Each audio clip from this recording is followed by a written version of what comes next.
Assalamualaikum warahmatullahi wabarakatuh. Sobat muslim yang beriman, bertemu lagi bersama dengan saya Rizky Nurhidayah. Dan kali ini Rizky akan membagikan cerita menyedihkan di bulan Muharram ini.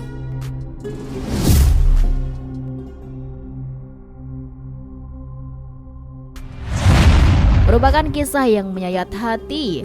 Siapapun yang mendengarnya, pasti dia akan bersedih. Bagaimana tidak bersedih? Kisah ini menceritakan tentang syahidnya atau meninggalnya cucu Nabi Shallallahu Alaihi Wasallam, yaitu Husain bin Ali bin Abi Thalib, dengan cara yang sangat zalim, di mana Husain dipenggal kepalanya. Sobat, dari kisah ini Rizky akan mencoba menguak tentang sedikit sejarah dari cucu Nabi Muhammad SAW, yaitu Husain bin Ali bin Abi Thalib radhiyallahu an, yang mana Nabi SAW pernah bersabda ketika Nabi Muhammad SAW pulang dari Hajatul Wada. Nabi Muhammad SAW mengatakan, "Aku ingatkan kalian kepada Allah untuk jangan pernah melupakan keluargaku." Bahkan Ibnu Taimiyah mengatakan ciri-ciri Ahlus Sunnah adalah mereka yang sangat mencintai keluarga Rasulullah kepada mereka dan senantiasa menjaga wasiat Nabi Sallallahu Alaihi Wasallam. Aku ingatkan kepada Allah akan keluargaku, dan di antara keluarga Nabi Sallallahu Alaihi Wasallam adalah cucu beliau Al Husain bin Ali bin Abi Thalib radhiyallahu an, siap bisa menandingi daripada Husain. Ibundanya adalah Fatimah binti Rasulullah SAW, pemimpin para wanita di syurga. Ayahandanya Husain adalah Ali bin Abi Thalib, Khulafaur Rasyidin, dan kakeknya adalah Rasulullah. Husain adalah cucu Nabi SAW, termasuk sahabat-sahabat yang junior. Beliau adalah cucu baginda Nabi SAW, dan beliau adalah tangkai bunga bagi Rasulullah di dunia, dan beliau adalah pemimpin bagi para pemuda di syurga. Husain memiliki kedudukan yang sangat tinggi di hadapan para sahabat Rasulullah SAW. Umar bin Khattab radhiyallahu an menjadi khalifah sangat memuliakan Hasan dan juga Husain, bahkan memberikan harta rampasan perang sebagaimana beliau pernah memberikan harta kepada ayahnya. Begitu juga dengan Abu Bakar As-Siddiq radhiyallahu an, dan mereka semua sangat menghargai dan mencintai Husain. Begitu juga Hasan, karena tahu kedua cucunya ini adalah kesayangan Nabi Sallallahu Alaihi Wasallam. Suatu hari, baginda Sallallahu Alaihi Wasallam pernah berkhutbah. Tiba-tiba Hasan dan Husain yang masih kecil ketika itu berlari-lari menuju dirinya, menuju baginda Rasulullah. Tiba-tiba Rasulullah turun dari mimbar, kemudian menggendong Hasan dan Husain, dan kemudian naik lagi ke atas mimbar. Nabi SAW bersabda, "Sesungguhnya harta kalian dan anak-anak kalian bisa menjadi fitnah bagi kalian." Kemudian sahabat mengatakan, "Termasuk Anda wahai Rasulullah?" "Ya, termasuk saya. Saya terfitnah dengan sayangnya saya kepada Hasan dan Husain." Begitulah kecintaan Rasulullah SAW kepada cucu-cucunya. Hal itu wajar ya sobat, karena seluruh putra Nabi SAW meninggal bahkan di waktu bayi.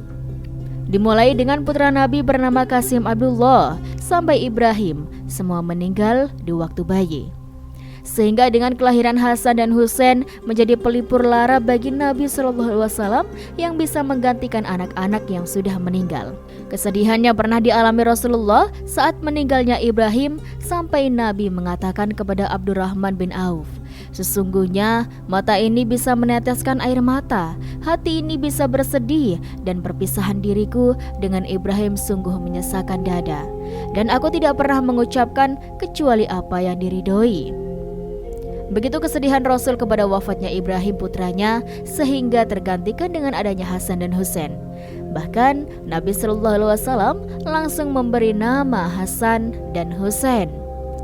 Ketika Hasan lahir, maka Ali memberi nama Harban. Maka Nabi Sallallahu Alaihi Wasallam mengatakan, "Jangan kau beri nama itu, tapi berilah nama Hasan." Kemudian ketika Husain lahir kembali, Ali radhiyallahu an memberi nama Herman, yang artinya perang. Maka Nabi Shallallahu Alaihi Wasallam berkata, "Jangan beri nama itu, berilah dia nama Husain." Ketika Ali punya anak laki-laki lagi dan diberi nama Harbal, maka Rasulullah mengatakan, "Jangan, berilah dia nama Muhsin." Hasan, Husain dan juga Muhsin. Kemudian Nabi SAW mengatakan di dalam hadis tersebut bahwa aku ingin memberi nama cucu-cucuku Hasan, Husain dan juga Muhsin, seperti nama putra-putra seorang Nabi. Abu Hurairah radhiyallahu an dalam hadis yang dikeluarkan Imam Ahmad dan disahihkan oleh Syekh Nashiruddin Al-Albani rahimahumullah, suatu ketika Nabi SAW keluar, kemudian bersamanya ada Hasan dan Husain. Terkadang Nabi SAW meletakkan keduanya di kedua bahunya dan membopongnya, terkadang menciumnya. Maka kemudian ada seseorang yang bertanya kepada Rasulullah SAW, "Ya Rasulullah, engkau sangat mencintai keduanya?" Nabi SAW mengatakan, "Ya, siapa yang mencintai keduanya, berarti dia sedang mencintai diriku. Dan siapa yang membenci kepada keduanya, berarti dia sedang membenciku." Terkadang Nabi SAW sedang sujud, Hasan dan Husain naik ke atas pundak Rasul, dan Rasul membiarkan mereka sampai kemudian mereka turun. Maka barulah Rasul bangkit dari sujudnya. Terkadang Nabi SAW mencintai Hasan dan Husain, bahkan sampai kepada meruqyah Hasan dan Husain, sebagaimana diriwayatkan Imam Al-Bukhari dari Abdullah bin Abbas radhiyallahu an. "Aku berlindung kepadamu ya Rob untuk Hasan dan Husain dengan kalimat-kalimat Allah yang sempurna dari setiap kejahatan setan yang sangat-sangat jahat." Begitulah sayangnya Nabi kepada Hasan dan Husain. Beliau tidak mau terpisah meski sekejap mata. Bahkan ketika Nabi SAW melihat ada seorang sahabat yang memiliki banyak anak, kemudian sahabat ini melihat Rasul mencium Hasan dan Husain, dia pun merasa heran. Maka Nabi SAW mengatakan, "Kenapa engkau tidak mencium anak-anakmu? Maukah Allah cabut rasa kasih sayangmu dari dadamu?" Ketika Hasan dan Husain tumbuh menjadi manusia yang dewasa, maka beliau betul-betul bertempah di rumah kenabian. Ketika ayahnya menjadi Khalifah Ali bin Abi Thalib radhiyallahu an, maka Hasan dan Husain membantu kerja ayahnya sampai ke dalam peperangan Jamal, kemudian juga perang Siffin ataupun memerangi orang-orang Khawarij. Maka keduanya tetap membela ayahnya sampai kemudian Ali bin Abi Thalib terbunuh di tangan Abdurrahman bin Muljam, seorang Khawarij. Bahkan ketika Hasan berkuasa setelah ayahnya meninggal, tapi tidak lama, hanya 6 bulan saja. Kemudian kekuasaannya diberikan Muawiyah bin Abu Sufyan. Maka resmilah Muawiyah menjadi raja pertama dalam Islam yang disabdakan Rasulullah, raja yang dipenuhi dengan rahmat, dan tahun penyerahannya disebut dengan Amul Jamaah, yaitu tahun persatuan, tidak ada lagi pertikaian. Peperangan antara dua kubu Hasan mendamaikannya. Setelah itu, Hasan dan Husain serta keluarganya tidak tinggal lagi di Kufah, tetapi mereka pulang ke kota Madinah. Ketika Muawiyah bin Abi Sufyan sudah merasa ajalnya semakin dekat, entah kenapa kemudian Muawiyah tiba-tiba berwasiat kepada putranya Yazid untuk menjadi khalifah kaum muslimin. Padahal banyak para sahabat Nabi SAW yang jauh lebih unggul dan lebih mulia dibandingkan Yazid. Karena Yazid bukan sahabat di dalam tabi'in. Pada saat itu, sahabat ada paling muda, dia adalah Husain bin Ali radhiyallahu an. Tapi karena urusan politik Muawiyah beristihad, sehingga dia menganggap Yazidlah yang pantas untuk menjadi khalifah. Tetapi sayangnya, ketika Yazid diangkat menjadi khalifah sepeninggal ayahnya Muawiyah bin Abi Sufyan, banyak di kalangan manusia-manusia yang memiliki kedudukan di zaman itu menolaknya. Di antaranya adalah Husain bin Ali radhiyallahu an, Abdullah bin Zubair radhiyallahu an, Abdullah bin Mas'ud radhiyallahu an, Abdullah bin Umar radhiyallahu an, dan banyak lagi para sahabat-sahabat yang lain. Sehingga kemudian Yazid bin Muawiyah memaksa orang-orang ini berbaiat kepada dirinya, kemudian meletakkan gubernur Madinah dari orang-orangnya untuk memaksa orang-orang ini berbaiat. Akan tetapi kemudian Husain dan Abdullah bin Zubair yang cukup keras ketika itu menentang. Akhirnya mereka pergi ke Mekah. Al-Hafiz Ibnu Katsir rahimahullah pernah mengatakan, setiap muslim harus ada kewajiban untuk sedih ketika meninggalkan Husain bin Ali radhiyallahu an, karena dia termasuk pemimpin dari pemimpin kaum muslimin. ulama para sahabat, anak dari putri Nabi Shallallahu Alaihi Wasallam, bahkan dia anak putri Nabi Shallallahu Alaihi Wasallam. Beliau seorang ahli ibadah, dermawan orangnya, baik dan orangnya sangat zuhud dan wara. Dan terkumpul akhlak banyak pada diri Husain bin Ali radhiyallahu an. Sebagaimana ayahnya, Ali meninggal dibunuh oleh orang Khawarij saat berjalan menuju sholat fajar. Kemudian juga sebagaimana Utsman bin Affan sebelumnya dibunuh dengan cara yang sangat sadis oleh kelompok Sabaiyah. Kemudian juga sebelumnya Umar bin Khattab radhiyallahu an dibunuh oleh Abu Lu'lu'ah al-Majusi saat mengimami sholat subuh. Maka begitu juga takdir menanti Husain. Beliau menanti kematiannya, yaitu dibunuh. Husain meninggal dalam keadaan syahid sebagaimana para pendahulunya. Namun, bagaimanakah kisah terbunuhnya Husain ketika orang-orang Kufah yang tidak setuju dengan pembayatan Yazid? Akhirnya mereka menulis surat ke Madinah. Mereka dari Kufah mengirim surat ke Madinah untuk membayat Husain bin Ali karena bagi mereka tidak cocok Yazid menjadi khalifah. Husainlah yang cocok menjadi khalifah. Setiap hari surat itu berdatangan. Bukan hanya satu surat, namun ratusan surat berdatangan kepada Husain yang menunjukkan bahwa penduduk Kufah serius dan ingin membaiat Husain. Akhirnya Husain terpengaruh dengan surat-surat itu.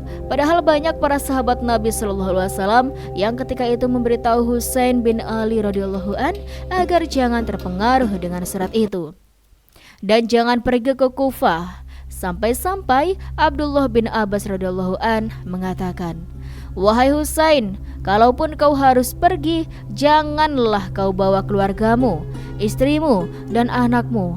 Cukuplah dirimu saja, karena aku takut nasibmu sama seperti Utsman bin Affan, di mana ketika Utsman bin Affan dibunuh, keluarganya menyaksikannya." Kemudian juga yang lain mengatakan, "Wahai Husain, jika hendak pergi, kenapa kau tidak pergi ke Yaman? Bukankah di Yaman adalah para pendukung ayahmu dan engkau pasti akan diangkat menjadi pemimpin di sana?" Dan yang lain mengatakan dan mengingatkannya, "Ya Husain, tahukah engkau bahwa penduduk Kufah telah berkhianat kepada ayahmu dan Hasan, yaitu mereka kaum pengkhianat.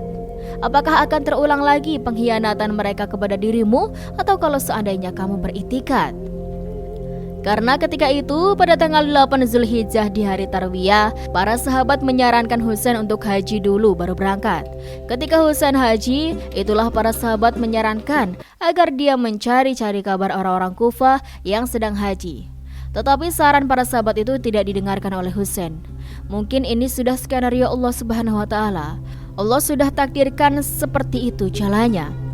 Akhirnya Husain pun mengutus Muslim bin Aqil radhiyallahu an untuk memastikan bahwa betul-betul orang-orang Kufah itu sangat ingin membaiat Husain bin Ali.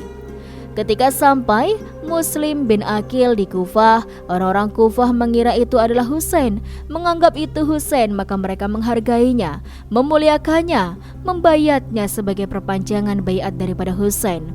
Dan hasilnya mengumpulkan 5.000 pasukan Kufah dan mengepung istana Ubaidillah bin Ziyad.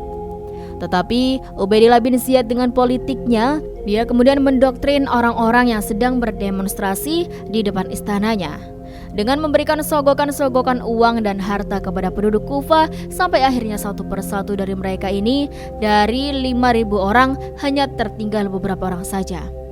Ketika sholat subuh, Muslim bin Aqil menjadi imam dan menoleh ke belakang untuk memastikan beberapa orang yang ikut dengannya. Dan ternyata tidak ada orang yang sholat di belakang Muslim bin Aqil. Maknanya semua mengkhianati baiat Husain bin Ali.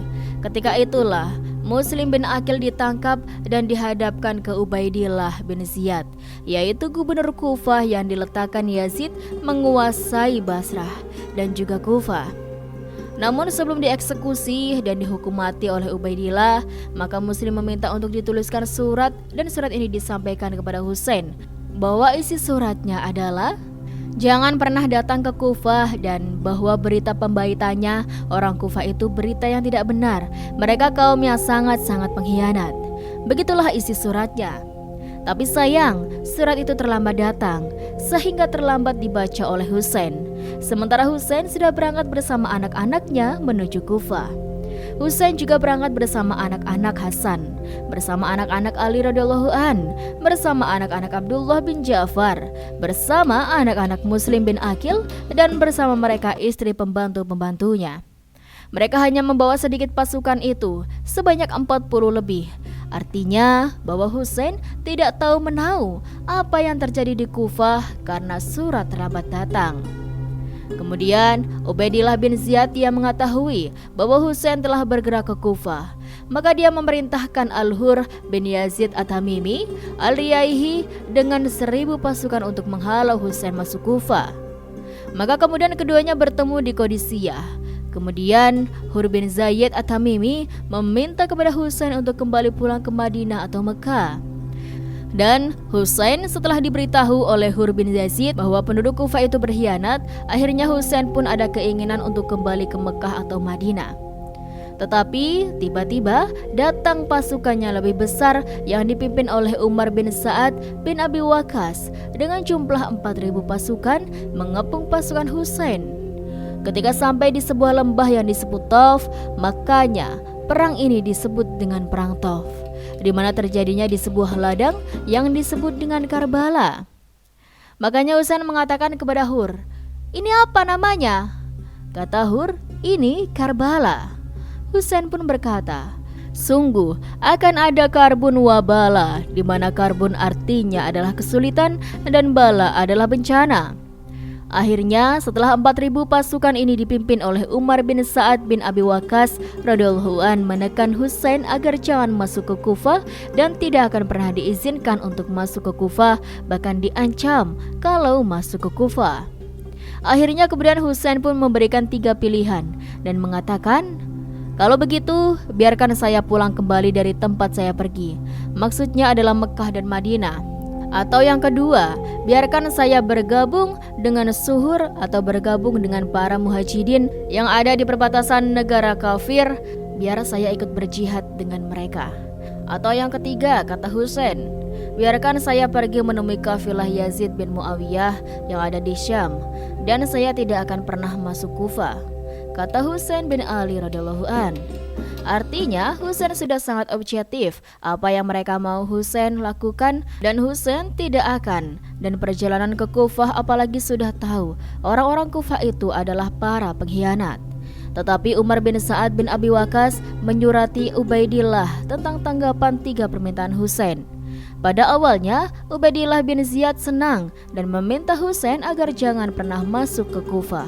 Tetapi rupanya Ubaidillah ini punya pembisik-pembisik jahat yang bernama Sinan bin Anas dan Syahmar bin Jaisan, dan mereka mengatakan, "Keputusanmu sangat aneh Khalifah, wahai gubernur, harusnya yang memberikan syarat dirimu, bukanlah Husain. Sebaiknya kau tangkap Husain dan jadikan ia tawanan. Selepas itu, perkaranya kau yang menentukan, apakah layak Husain dikembalikan diletakkan di Zuhur atau diletakkan pada Yazid bin Muawiyah."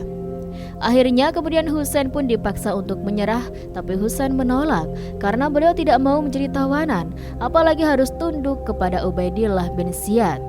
Akhirnya kemudian mereka pun sepakat untuk memerangi Husain. Dari sini Husain meminta kepada mereka 1 malam untuk tafakur, untuk tahajud, untuk beribadah kepada Allah Subhanahu wa taala. Akhirnya kemudian Husain pun di malam itu dengan seluruh keluarganya menghabiskan waktunya untuk beribadah tafakur, qiyamul, berdoa bertawakal kepada Allah karena tidak tahu apa yang akan terjadi keesokan harinya. Di malam itu, kemudian Al-Hur bin Yazid At-Tamimi yang tadinya masuk ke kubu Ubaidillah, kemudian tiba-tiba membelok dengan 30-40 orang prajurit, kemudian mereka bergabung dengan tentara Husain. Bahkan mereka siap untuk menghadapi tentara yang sangat kokoh dan banyak jumlahnya. Ketika malam itu betul-betul terjadi, peperangan salah satu putra Husain yang masih bayi. Ketika itu, di tandanya belum ada air. Dan Husain berusaha untuk memberikan minum kepada bayi yang masih bayi.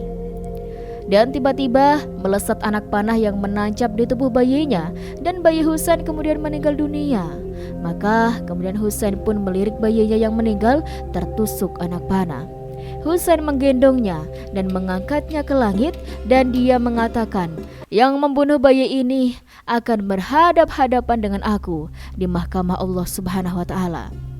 Kemudian Husain melihat satu-satu anaknya meninggal dunia, dihabisi, kecuali satu anaknya, Zainul Abidin, karena sedang sakit.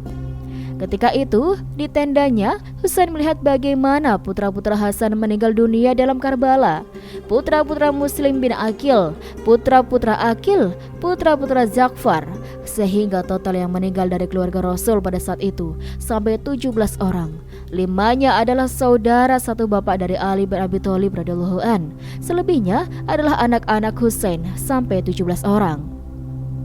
Manusia menghindar untuk tidak membunuh Husain, tetapi kemudian datanglah orang yang paling celaka, yaitu Sammar bin Jaisam dan juga Sinan Abbas. Mereka berteriak agar orang maju dan menggempur Husain. Akhirnya Husain pun mengalami kekalahan. Satu persatu gugur, dan Husainlah yang kemudian terakhir gugur. Husain disabet oleh pedang Sinan sampai roboh. Kemudian terakhirnya Sammar bin Jaisan memegang kepala Husain dan dipisahkan dari badannya. Kemudian setelah berhasil memenggal Husain, mereka memisahkan badan dan kepala Husain. Sampai akhirnya kepala Husain itu dijadikan mainan dan dibawa kepala Husain oleh Syahmar di hadapan Gubernur Kufah Ubaidillah bin Ziyad. Tiba-tiba Ubaidillah mengambil pedang, kemudian mencolok-colok kedua mata di kepala Husain yang sudah terputus dari badannya. Baitullah memainkan dengan pedangnya. Anas bin Malik masuk. Tiba Anas bin Malik sendiri mengatakan, "Celaka kau, kenapa kau lakukan seperti kepada putra dan putri kesayangan Nabi Sallallahu Alaihi Wasallam, Fatimah?" Maka pada perang Karbala ini Allah Subhanahu wa taala takdirkan banyak orang yang meninggal dunia dari keluarga Nabi sallallahu alaihi wasallam yang disebutkan oleh para ulama. Nama-namanya di antara yang meninggal dunia itu adalah 5 orang dari saudara Husain bin Ali radhiyallahu an. Mereka yang pertama meninggal di Karbala adalah Muhammad bin Ali bin Abi Thalib, Abu Bakar bin Ali bin Abi Thalib, Ja'far bin Ali bin Abi Thalib, Abbas bin Ali bin Abi Thalib, Utsman bin Ali bin Abi Thalib, Husain bin Ali bin Abi Thalib. Dan putra-putra Hasan yaitu Al-Qasim bin Hasan, Abdullah bin Hasan, Abu Bakar bin Hasan, kemudian putra-putra Aqil Abdullah bin Aqil, Abdurrahman bin Aqil, Ja'far bin Aqil, Abdullah bin Muslim bin Aqil, Muhammad bin Abdullah bin Ja'far atau Abdullah bin Ja'far, dan anak-anak Husain yaitu Abdullah bin Husain, Ali Al-Akbar bin Husain bin Ali bin Abi Thalib, kecuali satu putranya yang selamat karena sedang sakit ketika itu, yang bernama Ali Al-Azhar atau dikenal dengan Zainul Abidin. Terasa sesak dada kita apabila mendengar keluarga Nabi Sallallahu Alaihi Wasallam dibantai di Karbala. Bahkan Husain kepalanya dipenggal, entah badannya di mana tidak ditemukan, sementara kepalanya dihilapkan ada di mana. Ada yang mengatakan kepalanya dibawa ke Kufah dan dikubur Kufah. Ada yang mengatakan kepalanya dikubur di Syam, dan ada yang mengatakan dikubur di Madinah karena permintaan keluarganya untuk dikembalikan kepalanya Husain. Ada juga yang mengatakan di Mesir. Wallahu alam, kepala Husain ada di mana. Oleh karena itulah kita mengutuk orang-orang yang telah membunuh Husain. Tentu otaknya adalah Ubaidillah bin Ziyad, gubernur yang ditunjuk oleh Yazid. Kemudian aktornya adalah Sammar bin Jaisam dan juga Sinan bin Anas. Mereka adalah orang-orang yang paling celaka dan orang-orang yang terlibat dalam pembunuhan di Karbala, dan mereka pun akhirnya meninggal oleh pasukan Tawabil yang dipimpin oleh Mu'tar bin Ubaid As-Sakafi. Allah balas bagaimana mereka membunuh Husain dengan cara yang sadis, maka Allah Subhanahu wa taala juga berikan cara kematiannya kepada mereka dengan cara yang hina. Inilah di antara kisah Karbala, yaitu kisah meninggalnya Husain pada tanggal 10 Muharram. Itulah hari wafatnya Husain bin Ali bin Abi Thalib. Subhanallah, kisah yang sangat-sangat menyedihkan ya sobat. Semoga dari kisah ini bisa bermanfaat dan bisa menjadi pembelajaran bagi kita semuanya. Terima kasih buat teman-teman semuanya sudah nonton. Nantikan video-video selanjutnya hanya di Rizky Nur Hidayah. Sekian dari Rizky pamit undur diri. Wassalamualaikum warahmatullahi wabarakatuh.